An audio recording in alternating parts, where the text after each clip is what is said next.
when it came to the point that the visa was running out, my immigration lawyer at the time said, there's no way that I get a work visa. There's so many bankers in the United States. If you don't have any special skills, you're not gonna get a work visa. I said, well, I don't have special skills in banking, but I have special skills in weightlifting. I can lift things up and put them down. That's what I can do really well. And she said to me, we'll never forget, she said, okay, if you can get a world champion title for the United States, you get a green card. I said, okay, world champion title. And she's like, yeah, then you get a green card because then you're considered extraordinary alien and the United States wants you, and then you get a green card. I said, okay, exactly. Wow, it's right. Greetings and salutations. Welcome to the Audacious Living Podcast, where our ongoing goal is to inspire and empower our listeners to live their best audacious lives ever. I want to express my gratitude to all of you for taking the time out of your day and joining us and be a part of our journey as we move towards this life of audacious living. Now, just like a seedling pushing their way through the soil to reach the sun, personal growth requires overcoming obstacles and reaching towards new heights never attained before. Angela Beyer's story is a testament of the power of resilience, determination, and the willingness to step outside of one's comfort zone to achieve greatness. Angela is a health coach and personal trainer with a remarkable journey of personal transformation. She was born and raised in Germany. She transitioned from a career in banking to becoming a successful bodybuilder and online coach in the United States. And the path that she took to get there is a really remarkable one. Her story resonates with the theme of personal growth and overcoming obstacles, making her insights invaluable for our listeners who are seeking inspiration and guidance on their own audacious journey. It is a remarkable story that I'm certain you'll all enjoy. So without any further ado, here is Angela Beyer.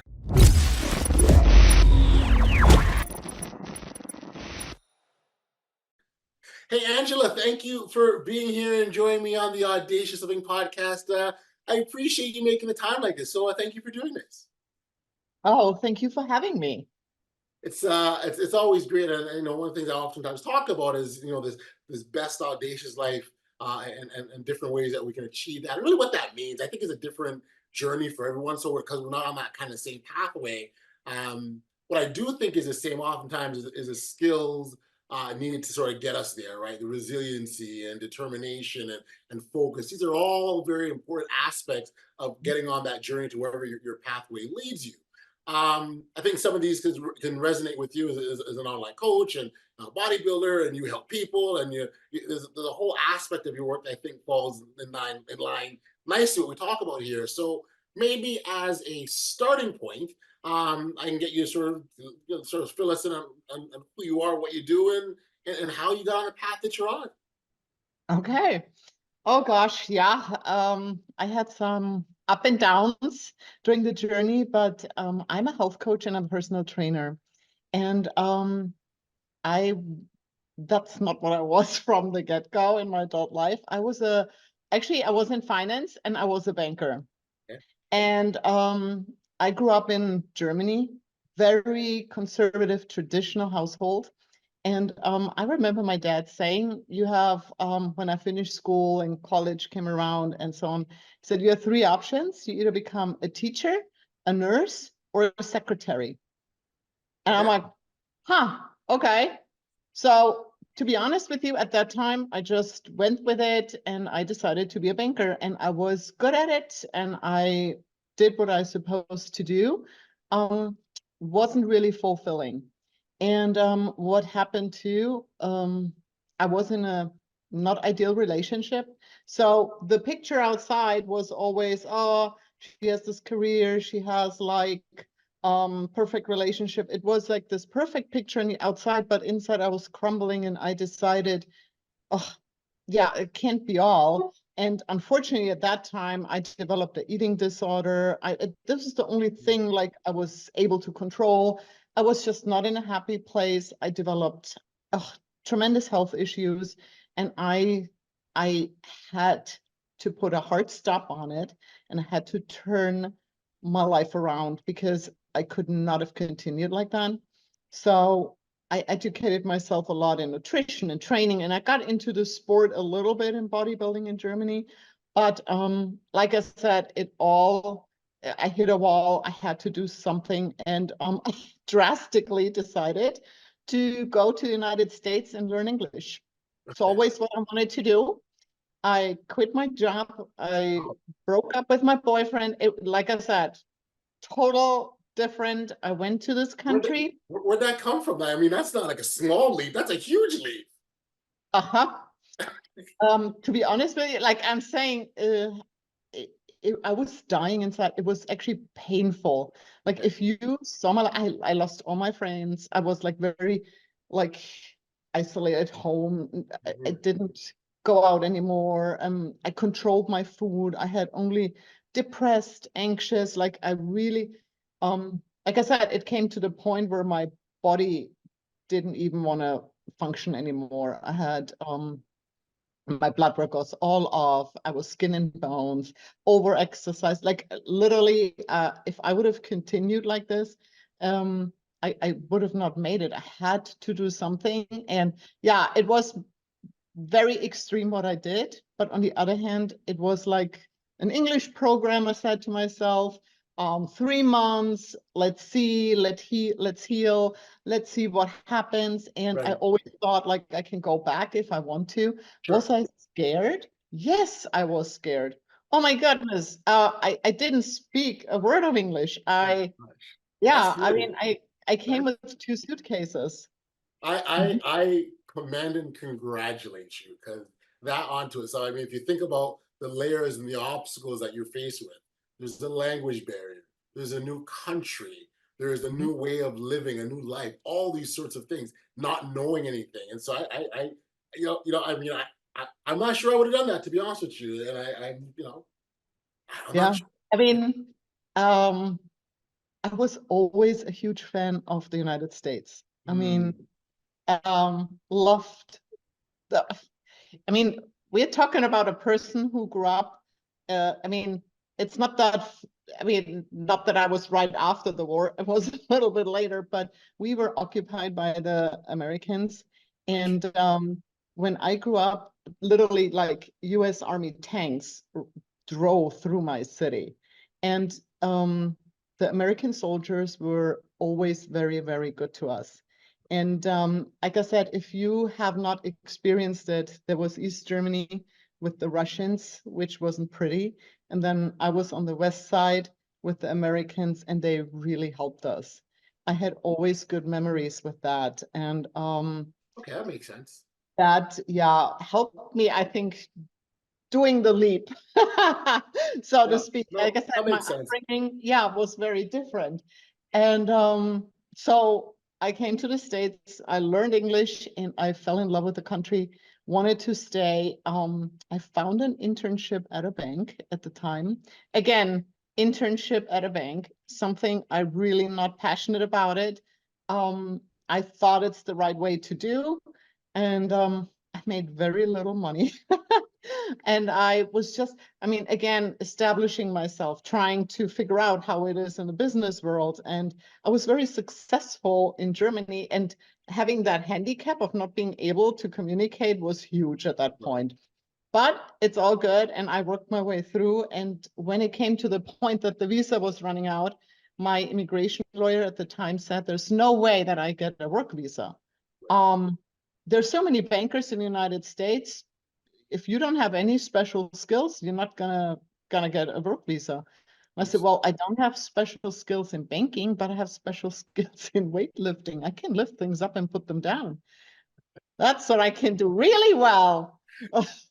And she said to me, we'll never forget, she said, okay, if you can get a world champion title for the United States, you get a green card. I said, okay, world champion title. She's like, yeah, then you get a green card, because then you're considered extraordinary alien and the United States wants you, and then you get a green card. I said, okay, exactly. Wow, it's right. So I just pulled out old diets, I mean, I did this in Germany, not at that level, but a little bit. So what happened was, at that time, it was a tunnel vision. I dialed everything in to prepare for the Miss Florida show. The only thing I did was exercise, diet, sleep, exercise, diet, sleep. Sure. Of course, Yeah. still did my internship, but I was really focused on that thing. And you saw my body changing. You saw how I got leaner, crisper, building muscle. I mean, boy, and what I also did, I always saw myself on stage, how I would compete on that stage. I Wow. was always thinking about it. I was always practicing, and that helped me a lot to get ready for it. So Yes. I did the Miss That Florida. visualization, right? Like you already Big saw time, yourself there. big time, big time, Wow. big time. Yep. So I went, did the Miss Florida show, won Miss Florida, got qualified for Team USA, and this is a Miss Physique in natural bodybuilding. Okay. So no steroids, no drugs. We get drug tested, Yeah. everything. Yeah. So okay, I got And Miss sorry, if Florida. I could ask, how long did you have to prepare? How long was that time frame? To get ready for Miss Florida, it Yeah. took me 3 months. Okay, wow. Not that long. No. Mm-mm. Oh, I was dialed in. I mean, and I never stopped working out, to be honest with you. I just gained a lot of body fat and I had to get that down. Right. Um, and Miss Florida, I was lean. I was lean. I was good. Um, but then Miss USA came along. I prepped for that. And that's where I came in really, really good. And I was prepared much, much better. And I had a little bit of experience from Miss Florida, what is going to come. And again, a lot of practicing of my posing and what I'm going to do. I did, if you would have played my posing music at night, I would have jumped out of bed and would have known my posing routine. That's how many times I practiced that thing. I Like love it. I was like ready for it. You're dialed in. Yep. I love And to it. be honest with you, I really like it on stage as well. Like I like to be on stage and do a competition. Like I enjoy the whole thing, the whole day. I mean, it's fun. If I can ask, sorry to interrupt you, but if I can ask, that level of focus, because that's what you need to have, that level of focus and that laser light focus here people talk about. Where did that come from? Was it always there, or was that what developed for this specific competition? This is a good question. To be honest with you, I'm a person who likes routine and structure. Okay. So this is one of my skills. I'm like clockwork. I love it. I love to eat at the right time every day. I like to prep my food. I like to know what I'm eating. Um, I I just like the whole framework, what I created during Yeah. that prep time. I thrive on structure and like I said, a plan. I don't uh, just spontaneously throw everything out and go somewhere. And no, I'm not good at this at all. So yeah, what I did was creating that framework and repeating it all the time, like that was like my thing. Yeah. And yeah, then when it came to Miss USA, huge show again. I mean, this was something else, a different level. And boy, dialed in, competed, and it was just, again, a good day. When you have when you're in the flow, Yes. again, it was just, everything was right. And I did Miss USA, won Miss USA, and got qualified for Miss Universe. And I'm like, I can't even believe this is happening. So then I got my green card. And I said, okay, if I represent the United States, I, that's what you're saying. Like I completely, again, dialed Yeah. myself in. Yeah. Yeah. And I actually got American flag bikini. And I wanted to just get to the final so I can wear that bikini and show it off that I like represent the United States. I remember my posing music for the Miss Universe show. It was Here She Stands by Michael W. Smith. Okay. And that's about the American flag after September 11th. Here She Stands, very great. I mean, it was just a great song for this. Yeah, And perfect. so again, we are talking about like, now I'm 10 months into dieting and Yes, prepping. yes, And I yes. mean, It's a way of life now for you. sorry, what? It's become a way of life now at this Yeah. point. Oh, yeah. Yeah. Yeah. And to be honest with you, like, this was the happiest time ever. I was just so dialed in, and people supported me, and everybody had fun watching me during the journey, and It's it amazing. was just a good time. And when I got to the Miss Universe show, it was in Los Angeles. It was like almost overwhelming because they showed up in teams and and here I was with my little trolley and a blanket, and I'm like, okay, this gotta be fun. So I did the show in the morning. Again, it went really well. And I couldn't wait for the list to come out. Who are the Yes, top 5 who are yes. going to be on stage? And my name was on it. I was able to perform my posing routine, and amazing. It was in an old movie theater. It was amazing, like the whole scenery, and it was packed, of course. Yes. And I did my routine, and I remember the lineup. And when they called out 5th place, 4th place, Yep. 3rd Yep. Countdown. place, Yep. I'm like, oh my God, I'm still standing. I'm still standing on that stage. So when they announced second, you can actually see in the video how I checked my number, and oh my God, Wait. it's not me. I won Miss Universe. Like, oh, Oh, yeah. That, uh-huh. That was like huge. I couldn't even believe it. And the funny thing, if you ask me, what did I feel? Because everybody was like, oh my God, was that the happiest moment in your life? No, it wasn't. I felt relieved. I felt relieved. That's what I oh, felt. explain that. Explain that. Where the relief came from. Um, the happiest time was prepping and doing it all. That moment when I got the trophy in my hand, it was a relief. It was such a um, freedom. And I was able to make the country proud. I was able to achieve the goal. Yes. I was able to stay in that country, um, getting a regular job. It's You beautiful. know, it just opened the door to Yeah. me. Like that moment, I realized, oh my gosh, now I have a future, which the future I want to live. Yeah. Yeah. Yeah. Yeah. So all the Winning meant so much more than just winning that competition for you. absolutely, It was a whole new life, what I'm hearing. yes, hmm Oh, absolutely right. Yeah, that's beautiful. yeah. This is what it meant to me. They offered me a pro card. I didn't take it because I was at that point. I had no money. I had not. I I'm like, okay, I need to like get a house, get a job, get like, I want to be established, and I want to build my business now. I said, okay, it's time to stop banking. That Yeah. is not where I belong. I got first my personal training license, started personal training people. Yep.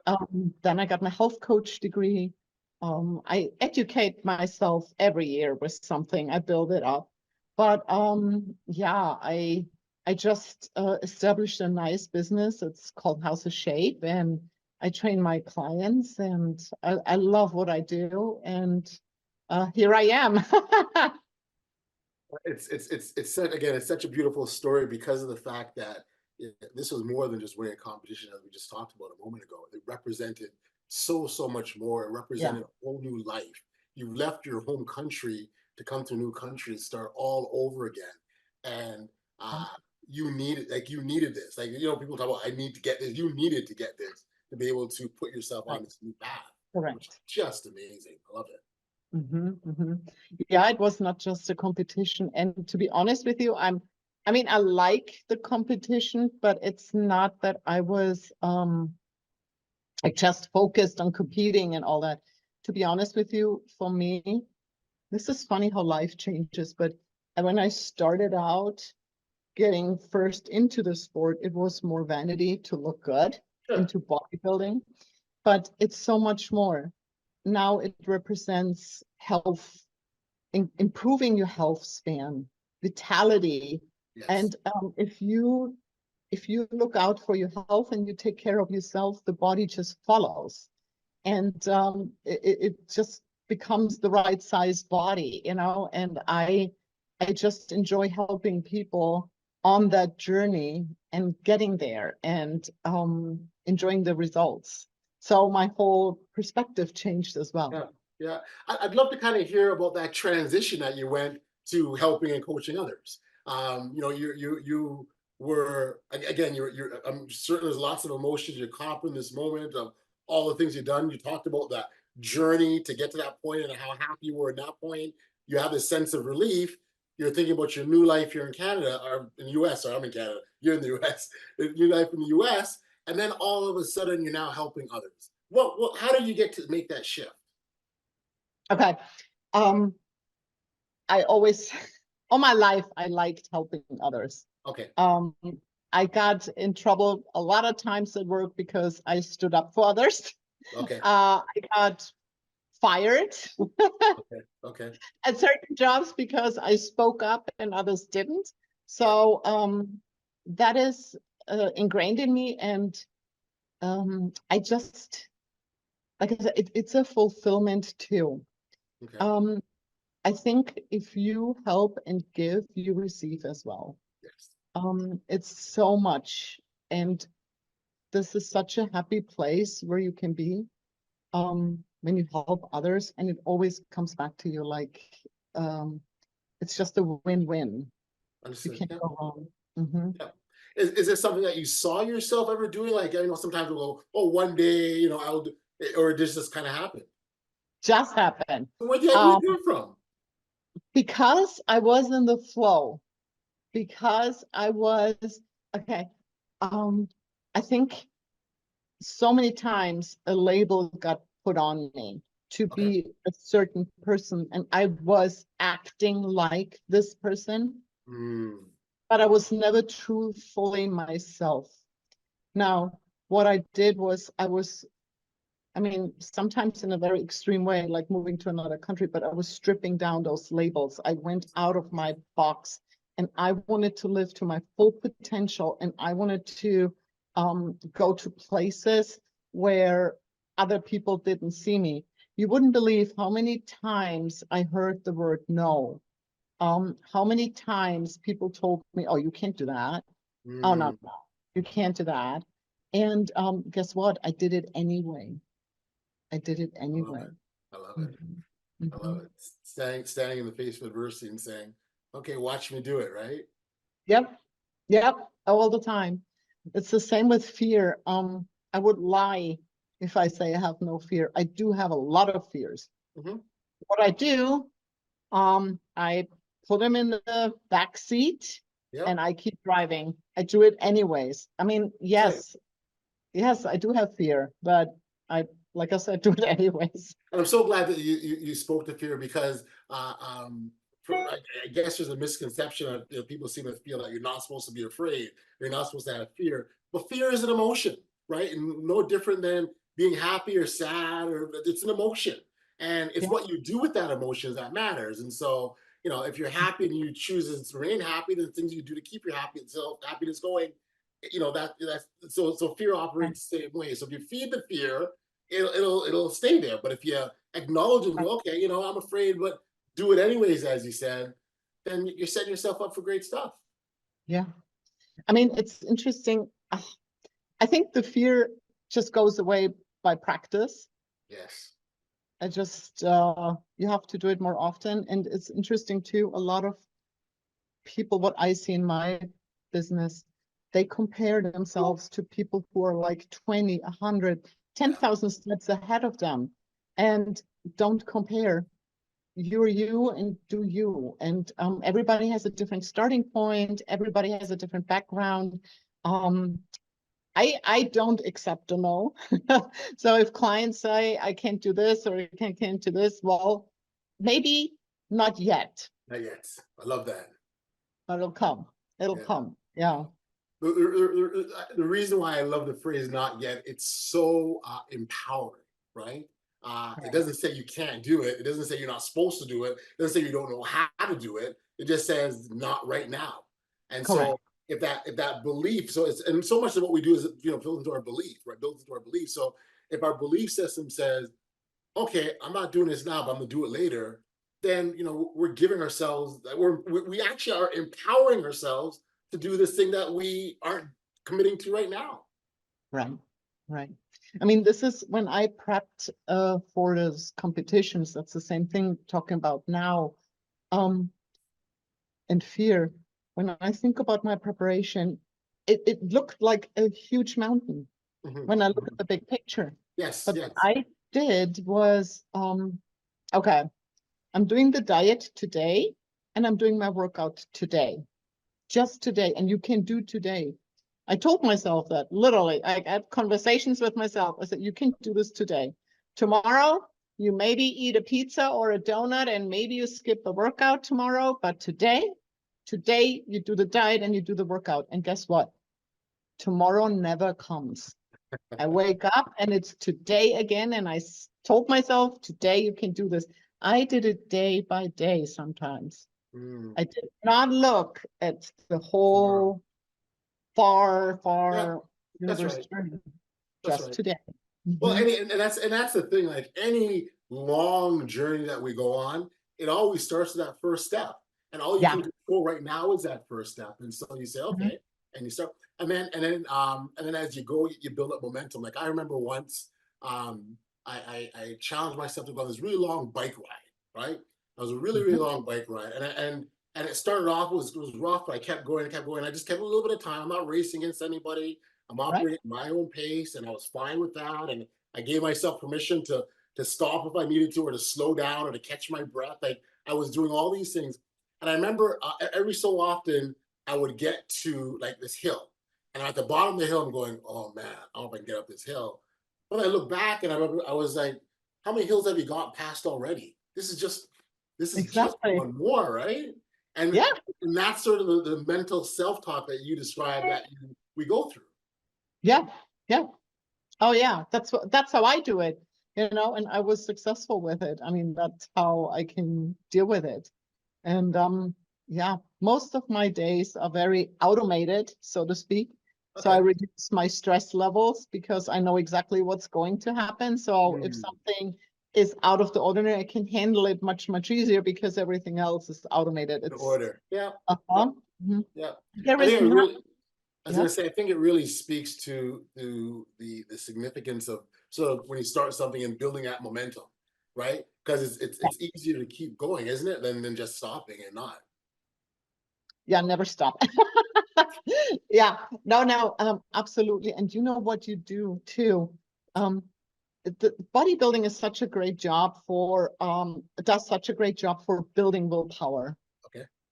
because you're not only strengthening the muscle, you're strengthening the willpower by showing up every day and doing it. Yes. And it's a string of little successes every day when you did your workout, what builds. And like Mm, I said, willpower get much, much stronger. yes. I truly believe that. I think I can handle more things than others because I work out. I put myself every day in a situation where it's hard. Every day I work out until there is a limit because I want to feel how far I can go. And Ah, it's hard and I get it done every day. And this is what trains the willpower too. You're used to hard things. got you. So I've very much sort of appreciated the steps and the journeys and things that along your pathway. I'd love to hear about maybe some of the challenges or obstacles that you sort of had to face, and what you did to overcome them. Okay. Um, like I said, in Germany, I went through a really tough phase Mhm. where I literally had an eating disorder and the health issues and everything. And like I said, I'm the type of person who puts hard stops on Okay. and just says, okay, I need to um, start a white page. I need to clear my head, and I give myself that time. The funny thing is, like, when I just clean up everything and there is a white page, life continues anyway. Don't worry about it. You know, people are like worried about so many things, but if you never give yourself the time to think and think about where you want to go and how many options you truly have, you won't find them if you stay in your hamster wheel. So that's what I do. I take literally like breaks where I just think, and I detach. I literally go in nature. I go to the beach. I go to the forest. And I just want to be with myself. I totally need my time. And again, the other things too, I am the type who keeps marching. No matter what happens, I will get up and I will do my things. Like, I'm very big into journaling and goal setting. So if it gets tough, the tough gets going. But no, I write down actually what I want to do that day, and I want to accomplish that goal. So if I have obstacles or problems, I do them first. I get them out of the way. And again, you feel accomplished and you got something done, and you go to the next. So the mornings and that helps build the momentum we just talked about. Again, there is a pattern in my life. Working for you. Yes. Yep, it does. It does. But oh my goodness, obstacles. I remember one time I lost a job at a bank. This was like the internship. Yeah, I came to the States in 2007. That's when the crisis started. Recession, foreclosures, people were losing jobs, and here I am starting. So I sat in that bank. I remember that every Friday, being afraid that the, what is it, FDIC comes in, is going to close it. So everybody was so scared. And I'm like, I can't even believe this. I can't even believe this. What did I do? I had those moments. For sure. But oh God, the bank got sold. Transaction, like there were some rough times, and again, I just kept going. That's all I do. I love it. I love it. And so now you're helping your clients. Now, well, did you go back in other competitions, or was that the only one you did, or did you continue to compete? After Miss Universe, I didn't compete because there is nothing else to compete in. Like, I'm done. Love it. What I do is I prep other competitors for bodybuilding shows. I love it. So I coach them to get ready.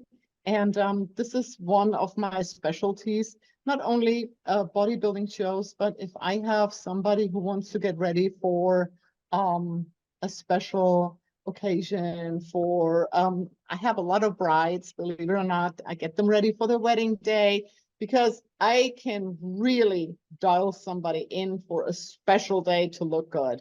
Like, I can do this in my dream. Like, this is, you've mastered it for yourself, right? You said, right. Yeah. And you did it at the highest level. So that makes sense. Right. Is it pretty sometimes? No, it's not. But you know, like, I know what to do. Yeah. Well, and I don't think the journey is always going to be pretty. It's going to be messy at times, right? And I think it's through those messy times we learn about ourselves. Yeah. You know what's so funny? When I have clients and we talk about goal setting and how we get from A to B, I describe it as straight lane. That's how it's going to be. This is what we're doing, yada, yada. And then when we get started, life gets lively, and this is how it looks. Detours, stop signs. I mean, we have it all. And that's where I come into, to dial them back in, to guide them, support them, and get to be. And it's never a straight line. So amazing. So amazing. And so you work with celebrities too? Is that what I understand? Well, I'm in a very good location. And yeah, I do have some high-end clients. CEOs, and Amazing. Yeah, Oh, it's amazing who I meet. But that's like, yeah, it's Naples, Florida. I mean, that's where they all meet. Yeah. And I met very interesting and very good people. Very good people. Yeah. Angela, I just love your journey, love the story, and I think for me, I mean, there's so much of your story that you know, I appreciate and thank you for sharing. Um, but the helping others for me is kind of like an icing on the the cherry on the top there, right? Like what you've Thank taken you. all these experiences, everything on your journey, and you're giving it to on and passing it to other people, and that's such a wonderful existence as far as I'm concerned. So congratulations on all that you're doing. Congratulations on success and everything you've done to this point. Um, yeah, I just again, I'm absolutely thrilled, and I'm so happy that you shared your story with us here today. Thank you so much. Yeah. For our listeners that wanted to connect with you, learn more about you, what could we send them? Okay. Yeah, on Instagram, it's Health Coach Angela, or on Facebook, same thing, Health Coach Angela. I have also a Shape Up group there where it's a safe space where we support each other, help each other, and get going. And yeah, that's where you find me. Very cool. Listen, Angela, I appreciate this. Thank you again. Congratulations and all the best. Oh, thank you. Thank you for having me. It was wonderful.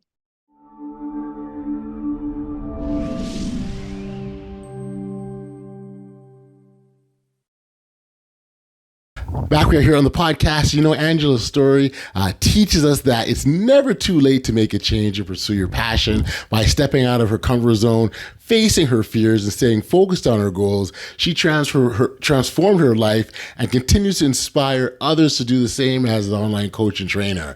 For those of you who are inspired by Angela's story and looking to embark on your own transformational journey, I encourage you connect with her directly. Of course, her contact details in the show notes below, but you can also find her on Instagram and Facebook as Health Coach Angela. And really, you know, on her Facebook, she has a really supportive community and I'll call Shape of Group, and I'd encourage you to check that out. Angela actually can offer personalized coaching and services and nutrition plans or fitness programs tailored to individual needs. So again, it's worth certainly connecting with her and seeing what's available and see if there's some good synergy as Angela's able to support our listeners, any of our listeners on their own health and wellness journey. Thank you for tuning into another edition of the Audacious podcast. If you enjoyed today's episode and found value in Angela's story, please consider liking, following, or sharing our podcast to help us reach even more listeners and continue to spread that message of audacious living. Remember, your journey starts today, and together we can achieve all sorts of greatness. Until next time, stay safe, be kind, show love to one another, and be audacious.